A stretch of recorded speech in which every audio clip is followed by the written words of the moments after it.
Bonjour à tous, bienvenue dans cette première vidéo qui traite de métrologie et instrumentation. Cette vidéo est la première d'une série de 4 vidéos traitant du chapitre 1, Généralité sur les capteurs. Première partie de ce chapitre, le capteur, premier maillon de la chaîne de mesure. Les mots-clés de cette partie sont rôle, définition et classification. Exemple d'un capteur. On veut mesurer une température à l'aide d'un thermomètre. Le principe va être simple. L'alcool qui est à l'intérieur du thermomètre va être amené à la même température que la solution, par exemple en plongeant le thermomètre dans la solution. L'alcool va se dilater dans le canal, cette dilatation est reliée directement à la température. La lecture des graduations sur le canal va renseigner sur la température de l'alcool. La température de l'alcool est la même que celle de la solution à l'équilibre.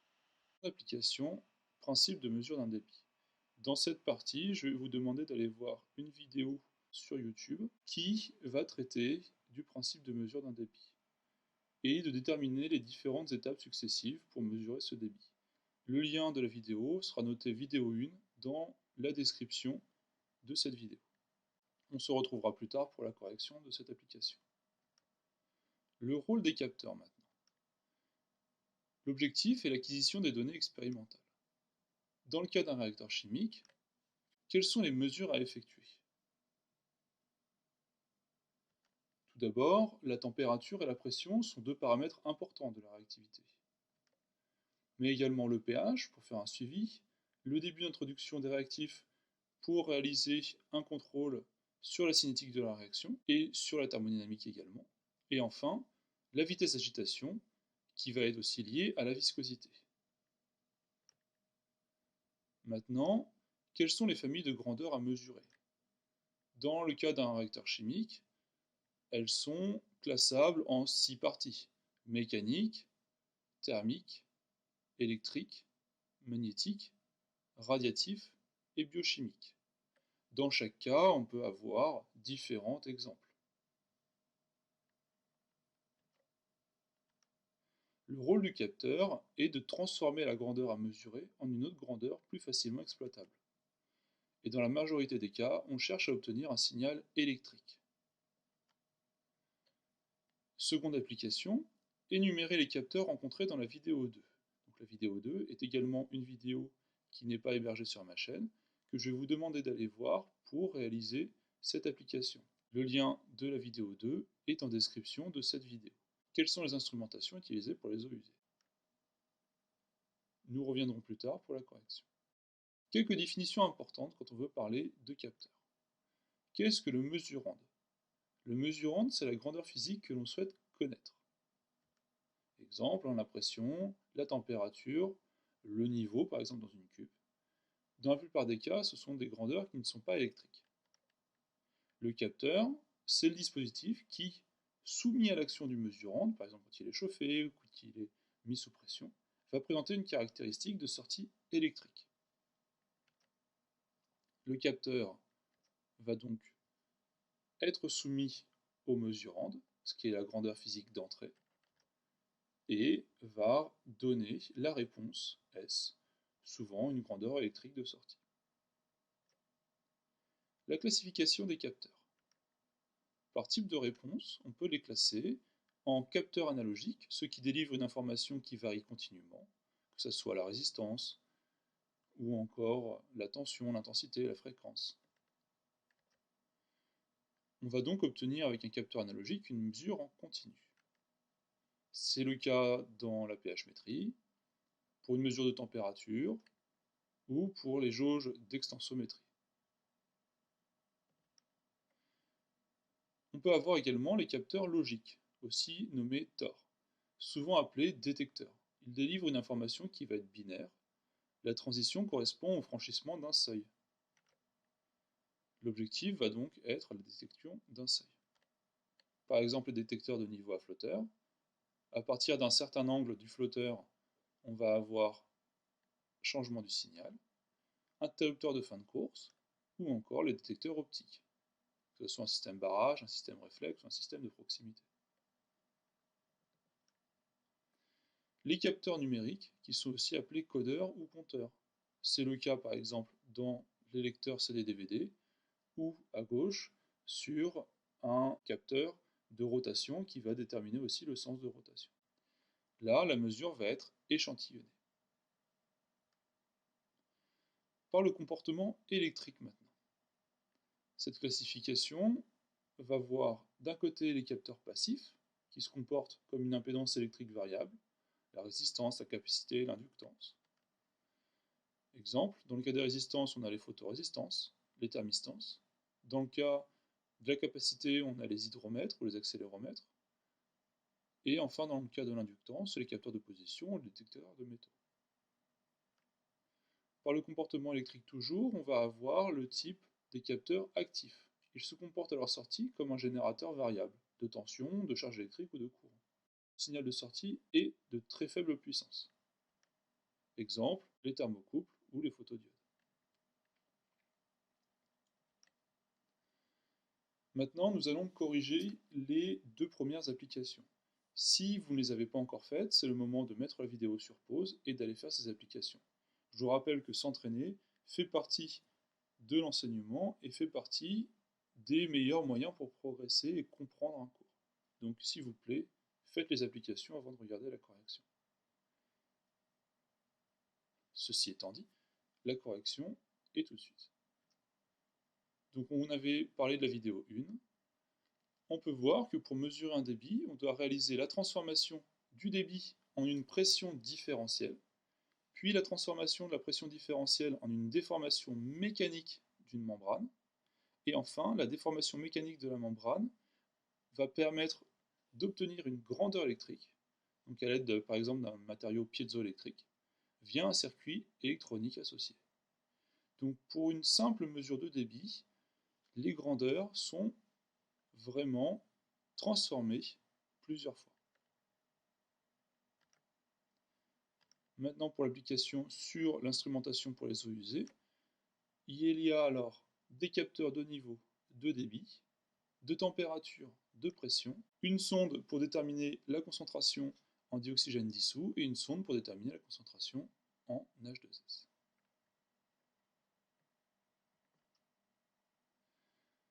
Deuxième partie, la chaîne de mesure. Les mots-clés de cette partie sont structure et exemple. La structure générale. Pour rappel, la mesure d'un débit entraîne plusieurs transformations. L'ensemble de ces étapes constitue la chaîne de mesure. Le mesurand rentre dans la chaîne de mesure et ressort sous forme de mesure ou de signal. La mesure, c'est la valeur numérique représentant le mesurand. 6 mégapascal, 20 degrés Celsius ou encore 2 mètres par seconde. La structure générale est donc la suivante. Le mesurand rentre dans le corps d'épreuve, qui est une partie du capteur. On va avoir un mesurand secondaire qui va lui rentrer dans le transducteur. Donc corps d'épreuve, transducteur, c'est le capteur. Puis en sortie, on va avoir une grandeur électrique qui va rentrer dans un conditionneur qui va permettre d'obtenir le signal électrique de sortie. Et l'ensemble de ces trois parties est la chaîne de mesure. Le corps d'épreuve, il réagit sélectivement au mesurand et le convertit en une autre grandeur physique mesurable. Le transducteur convertit les réactions du corps d'épreuve en une grandeur électrique. Il peut y avoir plusieurs transductions successives. Le conditionneur met en forme le signal mesuré pour le convertir en signal facilement exploitable, pour le système d'acquisition de données, par exemple du 0,10 V ou du cas de 20 mA. On va prendre la mesure de la température dans un réacteur.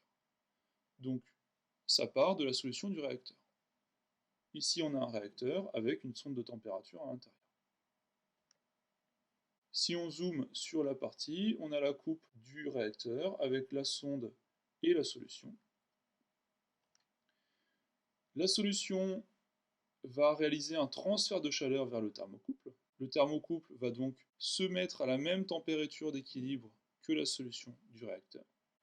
Cette montée en température va provoquer l'apparition d'une tension dans le thermocouple qui sera relevée et nécessairement amplifiée avant d'être utilisée. Maintenant, place à l'application. Dans une vidéo qui est nommée vidéo 3 et dont le lien est également en description, vous commencez à comprendre le principe, je vais vous demander d'identifier les différents éléments de la chaîne de mesure rencontrée. Là, le cas est une mesure d'humidité relative dans l'industrie, que ce soit pharmaceutique, agroalimentaire ou autre. La correction va être réalisée directement, donc allez faire l'application tout de suite, et on se retrouve pour la correction. On voit que tout d'abord, la vapeur d'eau dans l'air ambiant crée une modification de la constante diélectrique de l'air, qui elle-même va créer une modification de la capacité d'un condensateur, dont un montage en pont avec le condensateur permet l'obtention d'une tension de sortie, qui elle va être linéaire. Caractéristiques des capteurs utilisés en statique. Les mots-clés de cette partie sont caractéristiques, linéarisation et métrologie.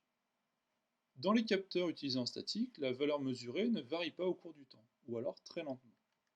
Exemple, un thermocouple indique la température du milieu dans lequel il se trouve quand il est en équilibre thermique avec ce milieu, c'est-à-dire quand la température du milieu et du thermocouple sont égales. Un point important va être la courbe d'étalonnage. En effet, en fonction de la valeur du mesurant, la valeur mesurée va être différente. Mais on va pouvoir relier ces deux grandeurs. La courbe d'étalonnage, c'est ce qui donne la relation d'évolution de la grandeur électrique de sortie en fonction de la valeur du mesurand. Exemple, ici, où on a une courbe avec une déviation. Donc, on va placer le mesurand en abscisse et la sortie en ordonnée. Cette courbe d'étalonnage est appelée plus généralement la fonction de transfert du capteur. Et elle peut être donnée sous forme de courbe, comme ici, pour une sonde de température résistive, sous forme d'un tableau, qui sera bien souvent l'outil le plus précis qu'on ait, ou alors sous forme de fonctions mathématiques, qui restent bien souvent bien moins précises que le tableau. Ici, un autre exemple, dans le cas d'une thermistance, donc un autre moyen de mesurer la température. On voit la courbe et l'équation. Discutons des grandeurs d'influence. Les grandeurs d'influence sont des grandeurs étrangères qui, selon leur nature et leur importance, peuvent provoquer des perturbations sur le capteur et donc sur la mesure. Ce sont donc des causes d'erreur sans effet sur la grandeur effectivement mesurée, mais agissant sur le signal de sortie. Le mesurant va rentrer, le capteur va capter, mais en fonction des grandeurs d'influence, ne va pas forcément donner la même grandeur électrique de sortie. Application, essayez de déterminer, à l'aide de vos connaissances personnelles et de votre expérience, quelques exemples de grandeur d'influence. Je vous laisse un petit peu de temps pour réfléchir.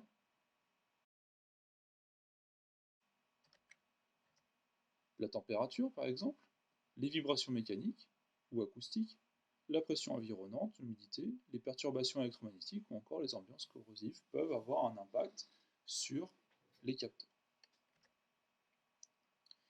Discutons maintenant des étendues de mesure et des notions associées à ça. Les composants électroniques ou mécaniques du capteur possèdent chacun des limites mécaniques, thermiques ou électriques qui, une fois dépassées, entraînent une modification des caractéristiques de celui-ci, voire même une destruction. Il est donc indispensable pour l'utilisateur de connaître la zone dans laquelle les caractéristiques du capteur sont assurées. L'intervalle nominal des indications, ou Nominal Indication Interval, est la gamme de mesure ou la plage de mesure de notre capteur. Donc le terme plage de mesure sera le plus utilisé dans ce cas. Ce sont les limites du signal d'entrée mesurant, généralement exprimées en donnant la plus petite et la plus grande valeur, par exemple de moins 50 degrés Celsius à plus 300 degrés Celsius. L'étendue de mesure, ou Range of a Nominal Indication Interval, est la valeur absolue de la différence entre les valeurs extrêmes d'un intervalle nominal et des indications. Exemple, pour un intervalle nominal des indications de 300 millibars à 1000 millibars, l'étendue de mesure est de 1700 millibars. La portée minimale et maximale sont les valeurs limites inférieures et supérieures de l'intervalle nominal des indications. La valeur pleine échelle, ou full scale, est la valeur maximale de l'intervalle nominal des indications. La dynamique de mesure, ou dynamic range, est le rapport entre la plus grande et la plus petite valeur, généralement exprimée en dB. L'erreur de mesure, ou error of measurement, est la différence entre la valeur mesurée d'une grandeur et une valeur de référence. L'excursion de la grandeur de sortie est la plage de valeur prise par la grandeur de sortie dans la plage de mesure.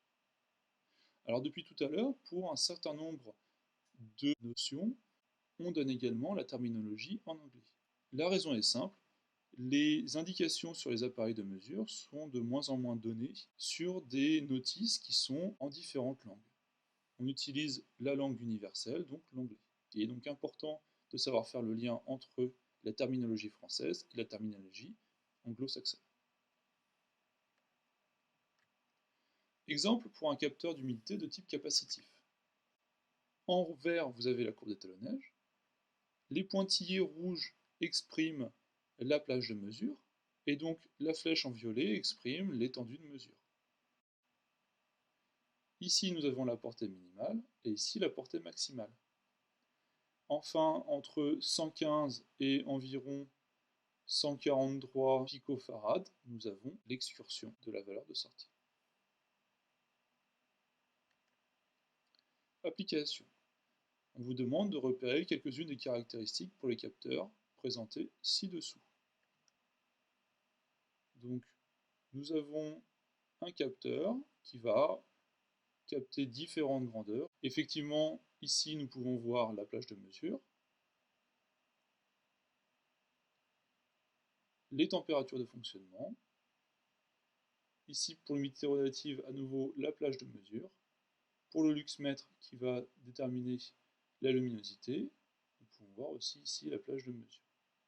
Nous avons également d'autres points comme la précision ou la résolution, et nous verrons plus loin un peu comment on les définit.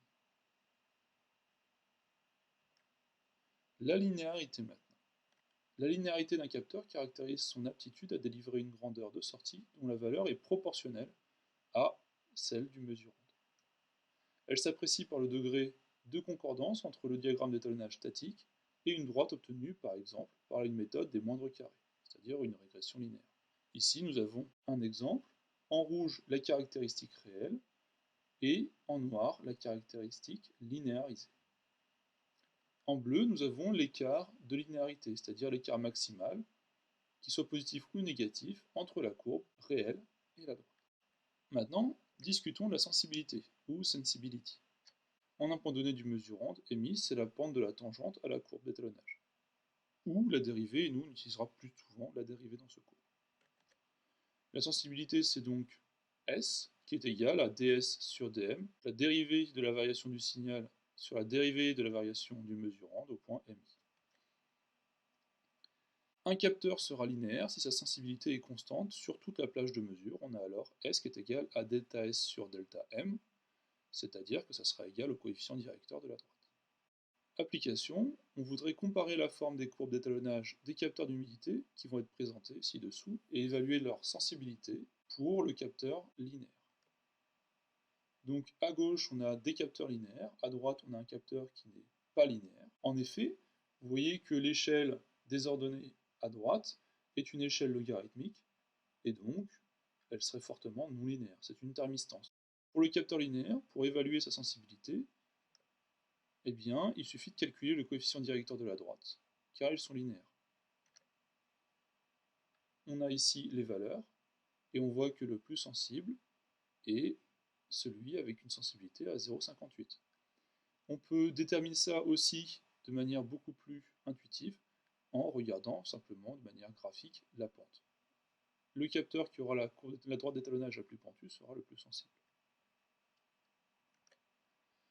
Pour terminer sur la sensibilité, vous avez deux exercices à réaliser pour la prochaine séance. Ces exercices sont sur votre polycopier de cours et on les corrigera une prochaine fois. Je vous remercie d'avoir regardé cette vidéo et je vous dis à une prochaine. Au revoir.